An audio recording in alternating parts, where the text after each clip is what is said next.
Olá, tudo bem? Eu me chamo Marcos. Nossa equipe faz parte aqui do Laboratório de Estudo de Estrutura e Função de Proteínas do Instituto de Ciências Biológicas, mas a gente também contou com uma ajudinha do Departamento de Química no Instituto de Ciências Exatas da Universidade Federal de Juiz de Fora, aqui no Brasil.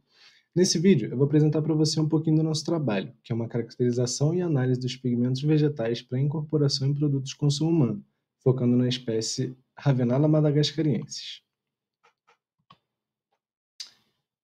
Ravenala madagascariensis, conhecida como árvore dos viajantes ou traveler's palm, é uma espécie nativa da ilha de Madagascar, porém ela já é bem adaptada a regiões tropicais. Essa espécie apresenta uma ampla gama de aplicações, sendo utilizada na construção de habitações, como fonte de alimento, para fins ornamentais no paisagismo ou também como propriedades terapêuticas no tratamento de diversas condições. No entanto, essas aplicações e estudos ainda se limitam às partes aéreas do vegetal. A morfologia dessa espécie consiste basicamente em um tronco semelhante ao de uma palmeira, com esse aspecto lenhoso. Suas flores possuem brácteas, essas folhas coriáceas, né, semelhantes às de bananeiras, com essa disposição vertical e uma estrutura que envolve as sementes, denominada arilo. Aqui nesse vídeo, podemos ver com mais detalhes algumas partes aéreas do vegetal, antes da gente nos concentrar um pouco melhor, né, no objeto de estudo propriamente desse trabalho. Os arilos são estruturas fibrosas que são encontradas em torno das sementes, frequentemente exibindo cores vibrantes, e hoje já se sabe que sua função está ligada à polinização, atraindo animais que os consomem e dessa forma dispersam as sementes. Lá em Madagascar, já sabe que os lêmures são os animais que desempenham o papel, né, de polinizadores da Ravenala madagascariensis, atraído por esse azul intenso dos arilos. Nós estamos interessados no uso desses arilos como fonte de pigmentos naturais para a formulação de produtos cosméticos, em especial o do azul, um pigmento de difícil acesso na natureza, ainda mais com essa estabilidade química em comum, visto que conserva sua pigmentação mesmo após morte celular, ressaltando seu grande potencial para o uso como pigmento natural em produtos para o consumo humano. O objetivo central desse trabalho foi elucidar a composição química e as propriedades biológicas dos pigmentos presentes nos extratos dos arilos de Ravenala madagascariensis, pois os dados na literatura que definem a origem da coloração desses arilos e descrevem a morfologia dessas estruturas ainda são escassos. Dessa forma, a gente busca realizar a caracterização morfológica dos arilos, padronizar o método de obtenção desses extratos e, assim, avaliar a presença se há ou não metabólitos secundários nesses extratos. Por fim, vamos levantar possibilidades da aplicação dos extratos padronizados para o uso humano. Bom, aqui nesse vídeo vocês podem ver a semente Ravenala em evidência, os arilos ali, né, recobrindo a superfície, e reparem como eles ficam bem aderidos à semente. Aqui eu mostro um pouco de como que é a rotina, né, da remoção desses arilos para estocagem, que no vídeo pode até parecer um pouco fácil, mas por vezes essas estruturas ficam tão aderidas que se torna até difícil retirar. Por fim, está aí como ficam armazenados os arilos removidos, às vezes até as sementes recém-coletadas. Mantemos a temperatura ambiente nesse frasco com sílica gel para o controle da umidade. As amostras dos arilos azuis foram coletadas da planta Ravenala madagascariensis, localizada na cidade de Juiz de Fora. Para análise em microscopia, os arilos secos foram reidratados em solução de água destilada, álcool etílico, glicerina e detergente por um período de aproximadamente 72 horas. Assim, foram realizados cortes histológicos, sendo devidamente dispostos em lâminas, enquanto para a primeira em campo claro e a de fluorescência foram usadas fibras inteiras.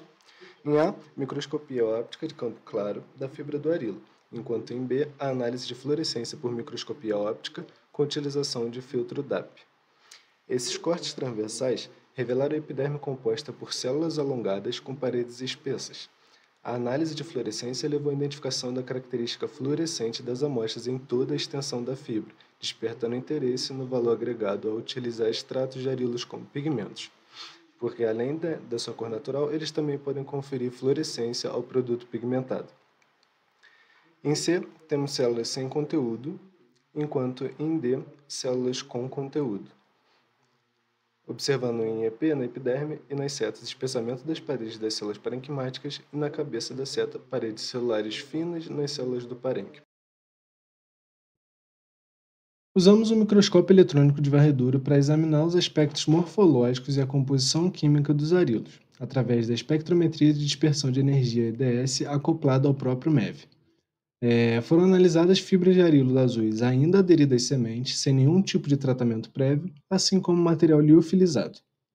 Em A, temos o destaque para a parte central da semente, de onde as estruturas celulares que compõem os arilos estão surgindo. Vocês podem evidenciar ali na seta branca.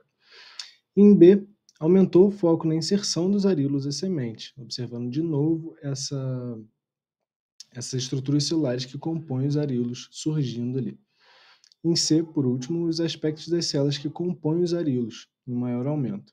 Esses compartimentos são homogeneamente distribuídos em inserções firmes com camadas ao longo de todo o comprimento das fibras do arilo.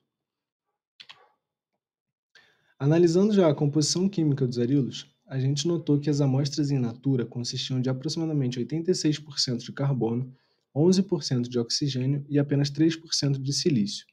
Por outro lado, quando a gente analisou o extrato liofilizado, essa composição já foi para 52% de carbono, com 18% de oxigênio, 3% de sódio, 11% de alumínio, 7% de enxofre e 6% de nitrogênio. A presença desse nitrogênio na amostra, que in natura provavelmente foi mascarada pela presença da cera, sugeriu a existência de compostos nitrogenados, enquanto elementos como enxofre e sódio podem ter origem no extrator utilizado no preparo do extrato, o SDS. As análises centesimais nada mais são do que a determinação da umidade, quantidade de lipídios, proteínas, cinzas e carboidratos na amostra. Assim, a umidade foi medida pela perda de massa durante secagem em altas temperaturas. Os lipídios foram extraídos por digestão direta em um método específico e as cinzas obtidas e calculadas pela incineração das amostras. O teor de carboidratos foi calculado apenas por diferença. Já as proteínas foram quantificadas pelo método de Kjeldahl, determinando o teor de nitrogênio da origem orgânica para assim calcular o teor de proteínas. Como vocês podem ver aqui no vídeo, a amostra ela vai mudando de cor com o decorrer de uma das etapas do procedimento.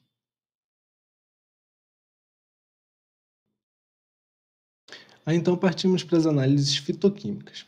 Foram preparados três tipos de extratos, um hexânico, um etanólico e um SDS 10%, a partir todos dos arilos frescos.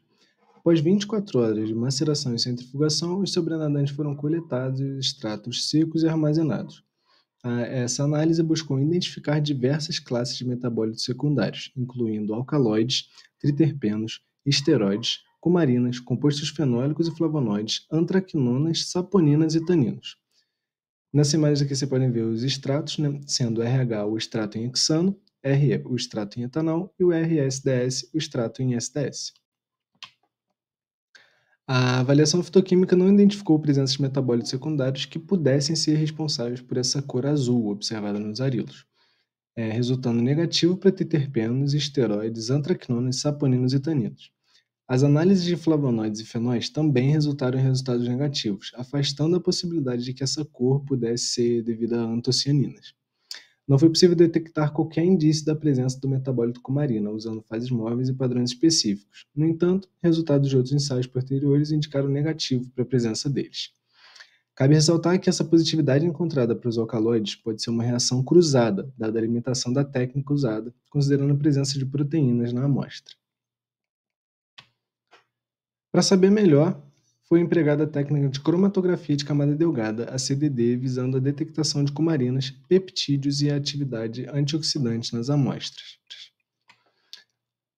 Não foi possível detectar indícios de metabólito cumarino usando as fases móveis. No entanto, os resultados positivos foram obtidos para a presença de peptídeos, uma vez que bandas foram observadas em dois extratos, durante a revelação com ninidrina, um revelador que reage com aminoácidos. Surpreendentemente, foram identificados extratos com atividade antioxidante, por meio da revelação da cromatoplaca com DPPH. O planejamento fatorial foi feito para padronizar uma via de extração. Esse experimento envolveu três fatores: tempo, variando entre 24 ou 48 horas, o pH, entre 5 e 6 ou 8 e 9, e a concentração de SDS em dois níveis, mais ou menos, ou 2% e 10%. Além disso, foi feito um teste com tratamento em hexano para avaliar se a remoção do componente ceroso da amostra poderia melhorar a extração. Os resultados foram obtidos em valores de densidade óptica, obtidos por espectrofotometria. A partir deles, concluiu-se que o tratamento com hexano não resultou em melhorias na extração, e além disso, as melhores combinações foram observadas no caso da amostra 3, com extração realizada em 24 horas, concentração de SDS em 10% e o pH entre 5 e 6.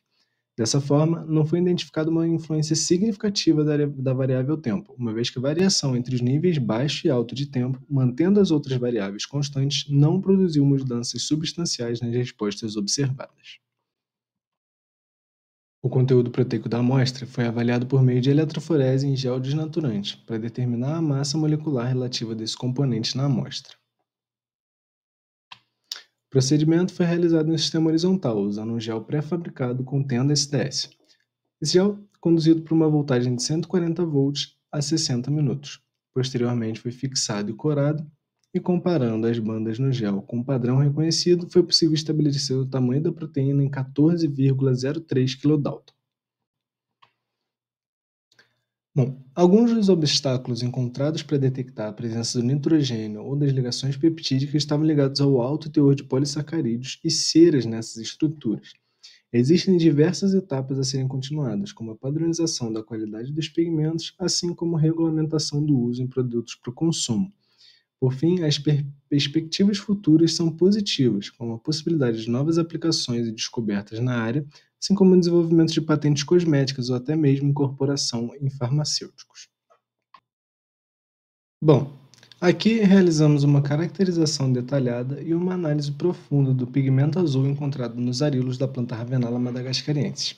Não foram encontrados nenhum metabólitos secundários responsáveis pela cor azul desses arilos. A ausência de flavonoides e fenóis exclui a possibilidade de que a cor seja dada por antocianinas.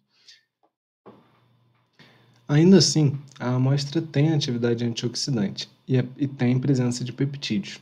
Além disso, a padronização pelo planejamento fatorial resultou em um extrato estável por 52 dias em temperatura ambiente.